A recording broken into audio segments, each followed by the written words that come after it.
ఈరోజు ఇందాక ఒక గంటన్నర కావచ్చేమో 2 గంటలు కావచ్చు, సాయంత్రం 5 గంటలకి బీఆర్కే న్యూస్ ఛానల్లో నన్ను ఒక లైవ్ డిబేట్కి మన యాంకర్ మధు గారు పిలిచినందుకు నేను అక్కడికి వెళ్ళడం అనేది జరిగింది. అదే డిబేటు అంటే మతానికి సంబంధించి ఏ విధంగా రాజకీయ పార్టీలు అబ్యూజ్ చేస్తున్నాయనే విషయం మీద డిబేట్ ఉంటుందని నాకు చెప్పారు. ఆ సబ్జెక్ట్ నేను ఎప్పటి నుంచో మాట్లాడడం, బీఆర్కే కూడా చాలాసార్లు వెళ్ళడం వల్ల నేను చాలా ధైర్యంగా నమ్మకంగా అక్కడికి వెళ్ళడం అనేది జరిగింది. ఆ యొక్క చర్చ ప్రారంభంలోనే నన్ను చెప్పమని అన్నప్పుడు నేను కొన్ని విషయాలు చెప్తూ కొన్ని ఫొటోస్ దృశ్యాలు చూపించి రాజకీయ పార్టీలు ఏ విధంగా రాముడిని కృష్ణుని మతానికి సంబంధించి ఉపయోగిస్తున్నాయి వాళ్ళ ప్రయోజనాలకి అనేటువంటి దానికి ఉదాహరణలు చెప్తూ ఈ బొమ్మ చూపించానండి. ఇది ఒక పేపర్ కటింగ్. ఇది ప్రధానమంత్రి మోదీ గారు ఇటీవల హైదరాబాద్ వచ్చినప్పుడు ఆ పార్టీ కార్యకర్తలు వారి అభిమానులు కావచ్చు, దీంట్లో కృష్ణుడి యొక్క విశ్వరూప సందర్శన చిత్రం అండి. దాని ప్లేస్లో కృష్ణుడికి అనేక ముఖాలు ఉన్నట్టుగా ఉంటుంది.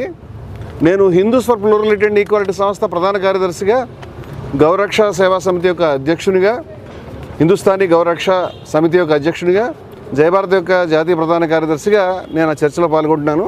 అంచేత హిందువుల మనసులో ఏ విధంగా గాయపడ్డాయి, నేను హిందువులకు సంబంధించి చాలా కార్యక్రమాలు, హిందూ సమ్మేళనాలు చేయడం కానీ, మా కార్యాలయం ఎల్బీ నగర్లో నెల హిందువులకు సంబంధించి సనాతన కాహళి పేరు మీద ప్రసంగాలు ఏర్పాటు చేయడం కానీ, అన్నమయ్య ఇల్లు తిరుపతిలో కూలిపోయింది అనేటువంటి బాధలో 11.5 లక్షల మంది భక్తుల సంతకాలు సేకరించి ఆ భక్తుల సంతకాలతో రథయాత్ర చేయించే విషయంలో కానీ, కాశీనాయ అనే యొక్క క్షేత్రం కూలిపోయినప్పుడు కడప జిల్లా కలెక్టరేట్ని ముట్టడించే విషయంలో కానీ, అనేక విషయాల్లో మా సంస్థ అన్నమయ్య కళాక్షేత్రం మా సంస్థ లీడ్ తీసుకొని అనేక సందర్భాల్లో మేము పనిచేస్తాం. చాలా హిందూ కార్యక్రమాలు చేస్తున్నాం. జిఆర్ స్వామి గారి ఆశ్రమంలో కూడా ఒక పెద్ద సభ హైందవ భక్తి కళా సమ్మేళనం ఏర్పాటు చేసి నేను అధ్యక్షత వహించడం జరిగింది స్వామివారు పాల్గొన్నటువంటి కార్యక్రమంలో. అలాగే అనేక మంది హిందూ పెద్దలు మా సభల్లో మా కార్యక్రమాల్లో పాల్గొంటూ ఉంటారు. అందువల్ల హిందువుల మనసులు గాయపడినప్పుడు మేము మాట్లాడతాం. అంచేత రాముడికి సంబంధించి మోదీ గారు దారి చూపిస్తున్నట్టు, రాముడి మీద మోదీ గారు మీద రాముడే తలవాల్చి పడుకున్నట్టు, అలాగే ఫ్లెక్సీలు కటౌట్లో రాముడిని మోదీని కలిసి వాడడం, అదేవిధంగా హర్ హర్ మోదీ ఘర్ ఘర్ మోదీ అంటే హర్ హర్ మహాదేవ్ నినాదానికి బదులు, అంటే మనం ఇక్కడ ఏడుకొండలవాడ వెంకటరమణ గోవింద అని అంటాం కానీ దాని ప్లేస్లో మరొక రాజకీయ నాయకుల పేరు పెట్టాం. అదేవిధంగా హర హర మహాదేవ్ అనేటువంటి స్లోగన్లో హర హర్ మోదీ ఘర్ ఘర్ మోదీ అని వాడడం, ఇలాంటి విషయాల పట్ల నేను అభ్యంతరం వ్యక్తం చేస్తూ పిక్చర్లు చూపిస్తున్నప్పుడు ఈ పర్టికులర్ పిక్చర్ చూపించారండి. హైదరాబాద్లో కృష్ణుడి యొక్క విశ్వరూప సందర్భంలో భగవాన్ శ్రీకృష్ణ పరమాత్ముని యొక్క కోట్లాది మంది భక్తుల యొక్క ఆరాధనీయమైనటువంటి వ్యక్తి యొక్క ఆ శ్రీకృష్ణుని యొక్క దేవునిగా భావించేటువంటి కోట్లాది మంది భక్తులు కూర్చేటువంటి ఆ చిత్రపటంలో కృష్ణుని యొక్క శిరస్సుని తొలగించి ఆ ప్లేస్లో మోదీ గారి శిరస్సు పెట్టడం అనేది మా మనసును కలిచివేసింది. దీన్ని నేను ఖండిస్తున్నాను. ఆ సమయంలో నా ముందు కూర్చున్నటువంటి కశ్యప్ రెడ్డి అనేటువంటి వ్యక్తి, ఆయనతో నాకేం పూర్వపరిచయం కూడా లేదు. ఆయన ఒక్కసారిగా లేచి నా పైన దాడి చేసి చెప్పుతో పదే నన్ను ఇక్కడ కొట్టి చంపేస్తానని గట్టిగా అరవడం అనేది జరిగింది. అది వేలు చూపిస్తూ ఆ తర్వాత కూడా చాలా బలంగా కొట్టాడు. ఆయనని యాంకర్ మధు గారు, అదేవిధంగా చర్చలో పాల్గొన్నటువంటి తిరుపతి రెడ్డి గారు బీజేపీ పార్టీ ప్రతినిధి, నా మిత్రులు వారు, అదేవిధంగా అక్కడ ఉన్నటువంటి సిబ్బంది చాలామంది ఆయనను అడ్డుకొని ఆపకపోయి ఉంటే కనుక అతను దాడి ఆపే విధంగా లేడు. అతను పదే నా మెడభాగంలో, నా సమస్య ఏంటంటే ఇక్కడ నాకు సర్జరీ చేయించుకోవాలి ఇమీడియట్గా, నాకు కార్డ్ కంప్రెషన్ అనేటువంటి సమస్య ఉన్నది. దాన్ని కంప్రెసివ్ మైలోపతి అంటారు వైద్య పరిభాషలో. దాంతో నేను సఫర్ అవుతున్నాను, ఎందుకంటే ఒక నెర్వ్ ప్రెస్ అవుతూ ఉంటుంది, దానికి సంబంధించి నాకు పెయిన్ ఉంటుంది. అక్కడ అతను నన్ను తీవ్రంగా పదే కొట్టడం, ఆ తర్వాత కూడా అందరు సిబ్బంది ఆయనని సారీ చెప్పమంటే సారీ చెప్పను చంపేస్తానని చెప్పడం అనేది గట్టిగా అరవడం అనేది జరిగింది. చర్చకు వచ్చింది, చర్చల్లో అభిప్రాయాలు చెప్పడానికి కానీ ఎవరినైనా కొట్టుకోవడానికి చంపుకోవడానికి కాదు అని అతనికి నాగరికమైన భాషలో ఏ విధంగా చెప్తున్నప్పటికీ కూడా అతను వినే పరిస్థితిలో లేడు. గతంలో కూడా ఆ వ్యక్తి బీఆర్కే ఛానల్లోనే 1-2 సార్లు చర్చలకు రావటం, అంతకుముందు గోవుకు సంబంధించిన చర్చ జరుగుతున్నప్పుడు బలంగా అతను చేతులు చూపిస్తూ మా వైపు నరికేస్తా చంపేస్తా అని మాట్లాడినటువంటి సందర్భాలు కూడా గతంలో జరిగినాయి. అంతకుముందు కూడా మళ్ళీ మరొక చర్చలో ఆన్లైన్లో పాల్గొన్నప్పుడు కూడా ఇదే ధోరణి అతను కనపరచడం అనేది జరిగింది. ఇది ఏదో చెప్తున్నాడులే కానీ భౌతికంగా దాడి చేస్తాడని, అది కూడా కోట్ల మంది లక్షల మంది చూసేటువంటి లైవ్గా టీవీలో ప్రోగ్రామ్ అవుతున్నప్పుడు దాడి చేస్తాడనేది ఊహించిన విషయం. ఈ విధంగా బరి తెగించి దాడి చేయడానికి అతనికి మరి అటువంటి వ్యక్తి ఏ రాజకీయ పార్టీని కానీ, ఏ విలువల్ని కానీ, ఏ మతాన్ని కానీ, ఏ వ్యవస్థను కానీ, మన మతంలో పరిత్యాగం ఉంది, మన మతంలో విద్వేషరాహిత్యం ఉంది, హిందూ మతంలో కరుణ ఉంది, పరిత్యాగం ఉంది, నిర్మోహత్వం ఉంది, ఎన్నో గొప్ప విలువలు ఉన్నాయి. అటువంటి మతంలో ఉంటూ పక్క మనిషిని ద్వేషించి అసహనంతో మండిపడుతూ ఎవరినైనా కొడతాను, అది టీవీ ఛానల్ అయినా సరే కొట్టి చంపేస్తాను అనేటువంటి ధోరణిలో ఉన్నటువంటి వ్యక్తులు మతాన్ని ఏ విధంగా రిప్రజెంట్ చేస్తారనేది నాకు అర్థం కావట్లేదు. ఈ దాడిని తీవ్రంగా మేము ఖండిస్తున్నాం. అదేవిధంగా హిందువులు ముఖ్యంగా ప్రజలంతా కూడా దీన్ని తీవ్రంగా ఖండించాలని నేను ఏ రాజకీయ పార్టీకి అనుకూలం కాదు, ఏ రాజకీయ పార్టీకి వ్యతిరేకం కాదు, క్లీన్ రికార్డు ఉన్నటువంటి వ్యక్తులు. మేము ఏ రాజకీయ పార్టీకి అనుకూలంగా ఎప్పుడూ లేము. అంచేత రాజకీయ బ్రాండ్ మా మీద వేస్తే కుదరదు, ఏ రాజకీయ పార్టీకి వ్యతిరేకంగా కూడా లేము. అంచేత కొన్ని విలువల గురించి మాత్రమే మాట్లాడుతున్నాం మేము.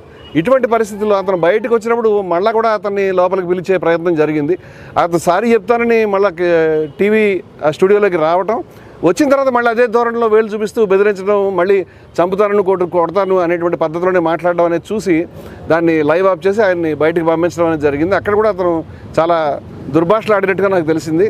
ఆ వ్యక్తి నుంచి మాకు ప్రాణాలకు ముప్పు ఉంది. ఈ రకంగా కార్యకర్తలు తయారు కావటం, ఈ రకంగా అనేక మంది రోడ్ల మీద అంటే బహిరంగంగా ఒక టీవీ ఛానల్ యొక్క లైవ్ డిబేట్లోనే ఒక మనిషిని కొట్టి చంపే ప్రయత్నం జరుగుతున్నప్పుడు మరి అది కూడా ఒక సంస్థ, హిందూ సంస్థకు అనేక కార్యక్రమాలు, హిందూ సమ్మేళనాలు నిర్వహించినటువంటి మా రికార్డులన్నీ చూపిస్తాం.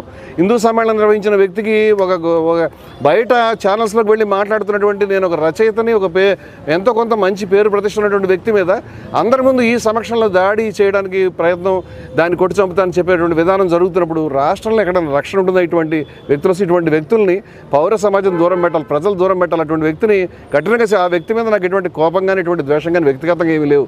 కానీ కొన్ని విలువలకు సంబంధించిన మనం పనిచేస్తున్నప్పుడు ఇటువంటి వ్యక్తుల్ని బయట అలౌ చేస్తే కనుక సమాజం అనేది చాలా ఇబ్బంది పడుతుంది, చాలా తీవ్రమైనటువంటి పరిస్థితి వస్తుంది అనేటువంటి అభిప్రాయంతో ఈరోజు నేను పోలీస్ స్టేషన్లో ఇక్కడికి వచ్చి బంజారాహిల్స్ పోలీస్ స్టేషన్లో కంప్లైంట్ చేయడం జరుగుతుందండి. దీనికి సంబంధించి రేపు ఒక ప్రెస్ మీట్ కూడా కండక్ట్ చేస్తాము. దానికి సంబంధించి మిత్రులందరూ కూడా పిలుస్తామండి. థ్యాంక్ యూ మీరు ఇక్కడ దాకా వచ్చినందుకు.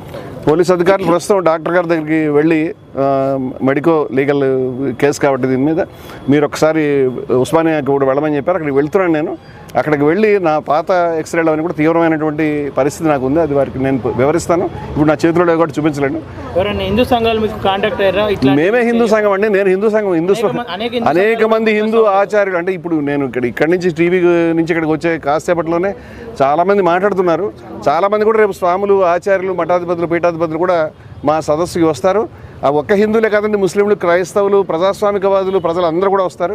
ఇప్పటికే రాష్ట్రంలో అనేక చోట్ల మిత్రులంతా కూడా దీన్ని చెప్తా ఉన్నారు. మేము వాళ్ళందరితో కూడా రేపు ప్రెస్ మీట్లో మేము అందరి ముందు ప్రజెంట్ చేయగలుగుతాం. నమస్కారం.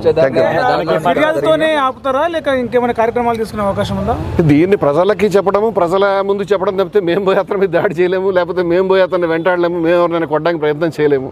అందుచేత అటువంటి విధానం మనది కాదు. కేవలం ఈ విషయం ఇలా జరుగుతోంది చెప్పడం. ఒకవేళ దీనికి సంబంధించి మా కార్యక్రమాలు ఆపే ప్రసక్తి లేదు. చంపినా సరే వెనక్కి తగ్గేవాడు. మా మతం అనేది నిర్భయత్వాన్ని బోధిస్తూ ఉన్నది. యతో వాచో నివర్తంతే అప్రాప్య మనసా సహా ఆనందం బ్రహ్మణో విద్వాన్ నా బిభేతి కుతశ్చనేతి. బ్రహ్మం యొక్క ఆనందాన్ని తెలుసుకున్న వ్యక్తి ఎక్కడికి ఆ వాక్కు మనసు వెళ్ళలేదో అటువంటి బ్రహ్మాన్ని ఎవరైతే సాక్షాత్కరించుకుంటాడో ఆ వ్యక్తి దేనికి భయపడడు అని మా ఉపనిషత్తు చెప్తూ ఉంది. భయపడద్దు అని గీత చెప్తూ ఉంది, మా ధర్మం చెప్తూ ఉంది. అని చేత భయపడం, ప్రాణాలు ఇస్తాం, మా తలక ఇస్తాం. ఈ ఉన్మాదాలకు వ్యతిరేకంగా రాజకీయ పార్టీలు మతాన్ని ఉపయోగించుకోవడానికి వ్యతిరేకంగా నా శిరస్సు అర్పించడానికి, చచ్చిపోవడానికి నేను సిద్ధంగా ఉన్నాను, కానీ వెనక్కి తగ్గడానికి సిద్ధంగా లేము. దీన్ని ప్రజల్ని చైతన్యపరిచి మతాన్ని, విలువల్ని, ధర్మాన్ని రక్షించుకోవడానికి ముందుకు వస్తామని తెలియజేస్తాం. ఇతర సంఘాల మద్దతు ఎవరిస్తే వాళ్ళది ఖచ్చితంగా తీసుకుంటామండి. ఎందుకంటే రాష్ట్రంలో ఉన్నటువంటి దీన్ని మానవత్వంలో ఎవరైనా ఖండిస్తారని నేను అనుకుంటున్నాను. ఖచ్చితంగా దీన్ని తీసుకుంటాం. ఇటువంటి ఎలిమెంట్స్ ఎవరైతే ఉన్నారో వాళ్ళ రాజకీయాల నుంచి, పార్టీల నుంచి, సంఘాల నుంచి, పౌర జీవితం నుంచి, ప్రజా జీవితం నుంచి దూరం చేయడానికి ఎటువంటి ప్రయత్నం చేయాలో దీన్ని పరిశుద్ధం చేయడానికి ఆ ప్రయత్నాన్ని చేస్తామని ఖచ్చితంగా తీసుకుంటాం. మతాన్ని వాడుకొని రాజకీయాలు చేసే వాళ్ళకి ఏం చెప్పాలి? మతాన్ని రాజకీయాలు చేసేటువంటి పెద్దలకి నేను నమస్కారం చెప్తాను. ఈ పార్టీ, ఆ పార్టీ కాదు, అందరూ వాడతారు. హిందూ, ఇస్లాం ఏదైనా కావచ్చు. మతాన్ని ఉపయోగించుకుని రాముడిని, కృష్ణుడిని, అల్లాని, ఖురాన్ని ఉపయోగించుకుని రాజకీయాలు చేయకండి. చాలా నష్టపోతున్నాము. మీ రాజకీయం మీరు చేసుకోండి, మీరు మంచి ప్రయత్నం చేసుకోండి. మీరు ప్రజలకు ఏం చేస్తారు? కరెంట్ ఇస్తారు, వీధులు, మంచి మంచి వీధులను వెడల్పు చేస్తారు, లేకపోతే ఆరోగ్య సౌకర్యాలు, విద్యా సౌకర్యాలు అవన్నీ చెప్పండి ప్రజలకి. మీ కార్యక్రమం చెప్పి మీరు ఓట్లు వేయించుకోండి. కానీ ఎట్టి పరిస్థితులు రాముడి పేరు మీద, కృష్ణుడి పేరు మీద, ఖురాన్ పేరు మీద, అల్లా పేరు మీద ఓట్లు అడిగే ప్రయత్నం చేయొద్దు. ఈ రాజకీయాలకు మతాన్ని చొప్పించొద్దు. మతం, రాజకీయాలు వేరుగా ఉండాలని ఒక మత సంస్థగా, ధార్మిక సంస్థగా నేను కోరుకుంటున్న విషయం ఎట్టి పరిస్థితుల్లో కూడా రాజకీయాలు మతానికి దూరంగా ఉండాలని విజ్ఞప్తి చేస్తున్నాను. మీరు బీజేపీ పార్టీ అంటున్నారు. ఈ దాడి వెనుక రాజకీయ పార్టీ ఉందనుకుంటున్నారా? ప్రస్తుతానికైతే నేను ఆ విషయం చెప్పలేనండి. ఎందుకంటే పోలీసుల వారి దర్యాప్తులో తెలియాలి ఆయన ఏ పార్టీ కార్యకర్త, ఎవరికి సంబంధించినటువంటి కూడా నాకైతే పూర్తి అవగాహన లేదండి. నేను ఆయన్ని గతంలో కూడా బీఆర్కే న్యూస్లో 1-2 డిబేట్స్లో చూసా, కానీ ఆయన వేరే బోట్స్ నేను ఆ రోజు తెలుసుకోలేకపోయాను. కశ్యప్ రెడ్డి అనే పేరు మాత్రం తెలుసుకున్నానండి. ఆయన మంది దేవునిగా పూజించే కృష్ణుడిని తలకాయ అని ఏకవచనంతో సంబోధించడానికి దాడి జరిగిందని చెప్పేసి ఇప్పటికే సోషల్ మీడియాలో కొన్ని పోస్టులు. నేనేమంటే కృష్ణుడిని కృష్ణుని తలకాయ అంటే కృష్ణుడిని అవమానించడానికి కాదు, కృష్ణుడికి జరిగిన అవమానాన్ని చెప్పడానికి. శిరస్సు తలకాయ ఇవన్నీ కూడా తెలుగు పదాలండి, దాంట్లో బూత్ కానీ తిట్టు కానీ ఏమీ లేదు. అది కృష్ణుడిని అవమానించే ఉద్దేశం లేదు. నేను కృష్ణుడిని చాలా అభిమానించి గౌరవించి ఆ విలువల గురించి నిలబడేటువంటి వ్యక్తులం మేము ఎవరైనా కూడా. అంచేత కృష్ణుడి మీద అవమానం మీద ఆయనకు బాధ అనేది ఉంటే ఈ బొమ్మ చూసిన వెంటనే అతను చలించిపోయి ఇటువంటి దుర్మార్గం మనం ఎవరైనా కూడా ఖండించాలి, ఎవరు కూడా రానివ్వకూడదు అనే ఉద్దేశంతో అతను కావాలని దాడి చేసి నేను అనుకుంటున్నాను. ఎందుకంటే చాలా రోజుల నుంచి అతను టీవీ డిబేట్స్ చూసినప్పుడు చంపేస్తాను నరికేస్తాను మాట స్పష్టంగా చెప్తున్నాడు. అతను ఇవాళ రావటమే బహుశా ఈ ఉద్దేశంతో వచ్చాడని నేను అనుకుంటున్నాను. నా మాట వినండి, కృష్ణుడి మీద అతనికి ఏమాత్రం ప్రేమ ఉన్నా కృష్ణుడి యొక్క శిరస్సు బదులు మోదీ శిరస్సు ఉంచినటువంటి చిత్రాన్ని అతను తీవ్రంగా ఖండించి ఉండాల్సింది. దీనికి బీజేపీ కానీ మోదీ కానీ బాధ్యులు నేను అనుకోవట్లేదు. ఎందుకంటే ఇది ఎవరో తయారు చేసినటువంటి చిత్రం, అది మీడియాలో వచ్చినప్పుడు మేము చాలా బాధపడ్డాం. నేను ఇటువంటి చాలా చూపించాను. అంచేత నేను అనేది ఏమిటంటే దీన్ని అతను ఖండించి ఉండాల్సింది. అతను కృష్ణుడి ప్రేమ ఉంటే అది నేను చేసినటువంటి దాంట్లో లేనటువంటి అర్థాన్ని అతను వెతికేటువంటి ప్రయత్నం చాలా తప్పు. నేను కృష్ణుని అవమానించే ఉద్దేశంతో మాట్లాడలేదు. కృష్ణుడి పరమాత్మకు జరిగినటువంటి అపచారాన్ని బయటకు చెప్పే ఉద్దేశంలో మాట్లాడుతాను. It is very clear. కృష్ణుని తల అట్లా చూపించడం ఇది మొదటిసారి ఏం కాదు. ఇంత ముందుకు సినిమా హీరోలు రకరకాల వ్యక్తుల ఏదైనా అభ్యంతరం అండి. నేను పదే అనేక సందర్భాల్లో ఇటువంటి దృశ్యాల్ని ఇటువంటి చిత్రాలని నేను గత అనేక సార్లు సోషల్ మీడియా డిబేట్స్లోను ప్రసంగాలను నేను దీన్ని ఎత్తి చూపిస్తూ తప్పుపడుతూ ఉన్నాను. అది ఎక్కడ ఎవరు చేసినా అభ్యంతరకరమే. ఇవాళ కొత్తగా జరిగింది నేను అనట్లేదు. హిందూయిజాన్ని కాపాడడానికి మేము హిందూ ప్రతినిధులు అని చెప్పుకునే వాళ్ళే హిందూయిజాన్ని కాపాడదలుచుకునే వాళ్ళు వాళ్ళ యొక్క వాదనని వినిపించడం ద్వారా, ప్రజల్ని చైతన్యపరచడం ద్వారా, ప్రజలకి విలువలను నేర్పడం ద్వారా చేస్తారు. కానీ డిబేట్లకు వచ్చిన వాళ్ళని కొట్టడం ద్వారా, ద్వేషించడం ద్వారా, బెదిరించడం ద్వారా, బూతులు తిట్టడం ద్వారా చేయలేరు. నా అభిప్రాయం మతం ఆ విధంగా చేయడం లేదు. అంటే వాళ్ళు మన మతంలో అటువంటి దోషణ తత్వన విజుగుప్సతే అతడు ద్వేషించడు, అద్వేష్ట మైత్ర కరుణయ్య వచ్చాయని భగవద్గీత చెప్తుంది. తత్వన విజుగుప్సతే చెప్తుంది. అదేవిధంగా ఎట్టి పరిస్థితుల్లో మా విద్వేషావహ అని వేదం చెప్తుంది. వేదం, ఉపనిషత్తులు, భగవద్గీత ఏవి కూడా ద్వేషించమని చెప్పలేదు. ప్రపంచంలో ద్వేషానికి వ్యతిరేకంగా ఉన్నటువంటి ఏకైక మతం హిందూ మతం. ఏ మతంలో కూడా ఇంత ద్వేష వ్యతిరేకత లేదు. ద్వేషాన్ని ప్రదర్శించేవాడు హిందువులు కాజాలరు. హిందూ ప్రతినిధులు మాట దేవుడు అతను హిందువుగానే లేడు. అతను హిందూ విలువలు అలవాటు చేసుకోవాలని నేను కోరుకుంటాను. ఇవి హిందూ విలువలు కావు. ఆ విషయాన్ని నేను చెప్పగలుగుతాను.